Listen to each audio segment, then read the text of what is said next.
Hello and welcome to my happy place. We're in a little bit of a different spot than we were in the last video, but today I am going to save you some money, because let's be honest, nobody wants to spend money they don't have to. You just don't. So today I'm gonna help you save some. Last episode video thingy. Anyway, in the last one I talked to you about my journey so far and how I got where I am. And I figured the next logical step is some more sort of like catch up to get you to where I'm at now. And also, I have wasted so much money on tools over the past 2 years. Like, so much money. Probably getting into the $1,000 range.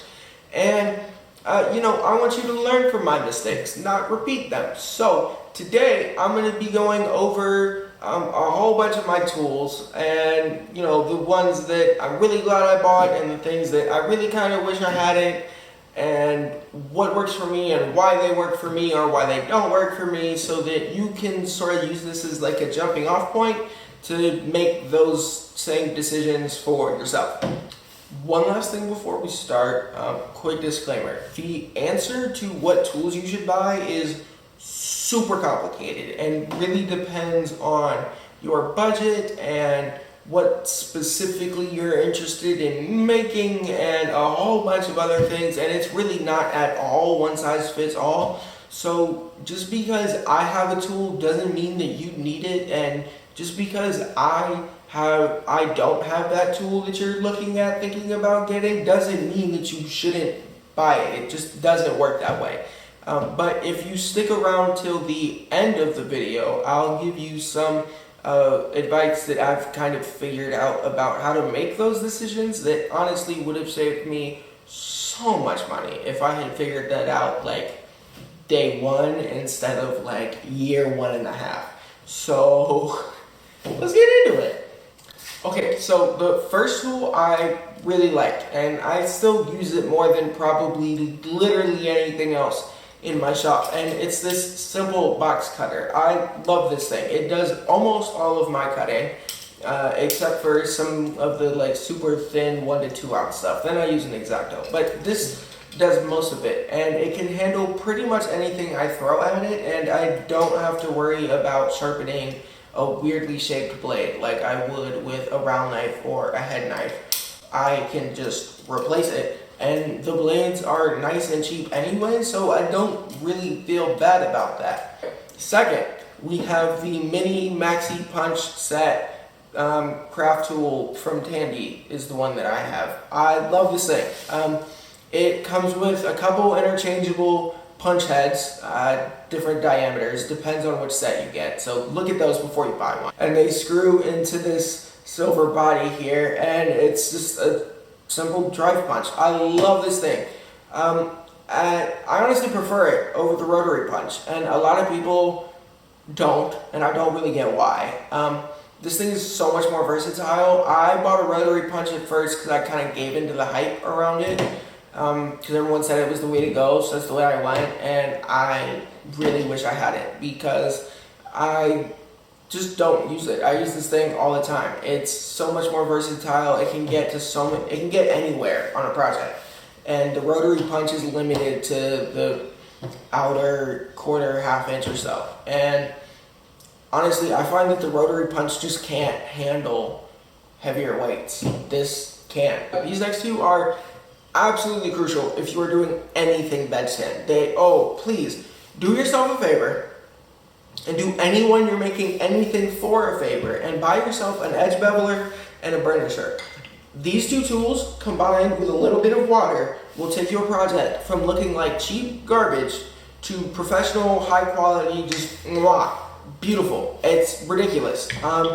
So the bevelers come in different sizes, so do your research and get the right one for whatever thickness of leather you're working with. I can't really tell you what size to use with what because it varies a whole bunch depending on the brand. It's not consistent at all, but do your research on whichever ones you're gonna get and get the right size. Okay, this is something I've had for literally like a week or two, and I have no idea why the hell I waited so long. Good God, my life is so much easier. Everyone in the beginning, like when I was trying to figure out what to buy, was like, oh, you need a piece of granite, you need a piece of quartz. And I was like, God, that's expensive. I'm broke. I'm good. I'll figure it out. And oh, I was wrong. Good God. This makes life so much easier. Punching holes with a punch board under it. Don't forget your punch board. But punching holes, so much easier with a nice solid hunk of rock under it.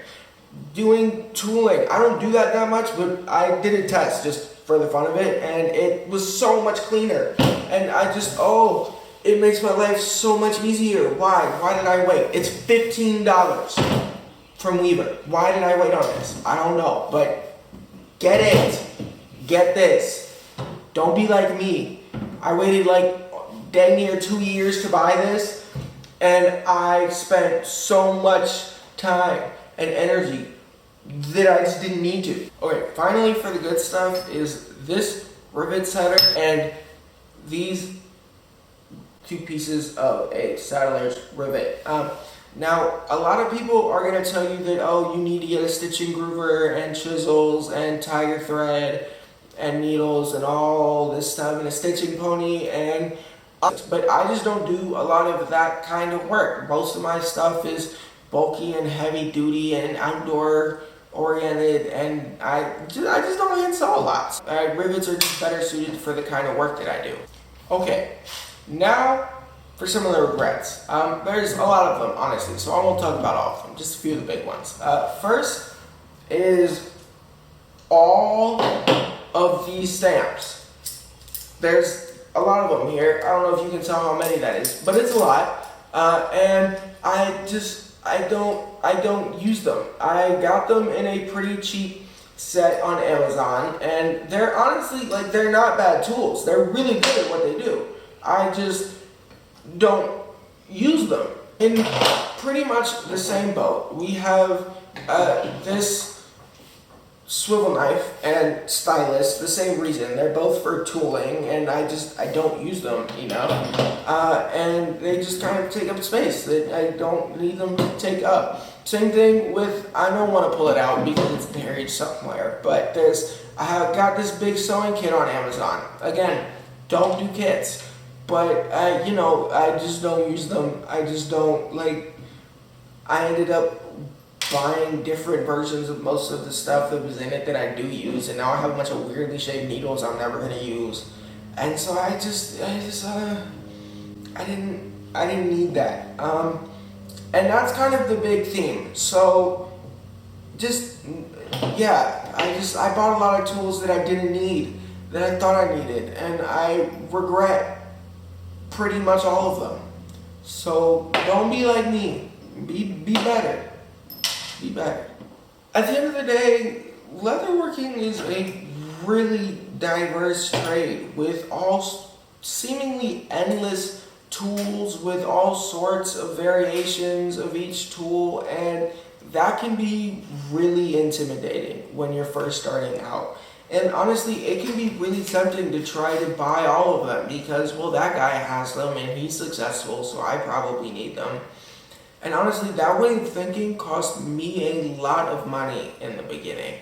And there seems to be this attitude in our community that beginners need this specific set of tools in order to start, and then they can kind of go from there and figure it out. And I just don't think that one-size-fits-all approach is fair to anybody involved, especially you as a beginner. I think a lot of people get scared and turned away because of this big price tag that seems to be put on starting out that just shouldn't be there. So let me walk you through how I would recommend you decide what tools to buy. First, don't do kits. They're terrible. Just avoid them at all costs. But second, if you want to start working with leather, don't go in saying, oh, I want to work with leather. Think of a specific project, something that you want to make, whether it's a wallet or a belt or a bag, whatever it is. Think of that project, do your research, come up with a design, find some other people that have done a similar thing, and figure out the tools that you need to do that project.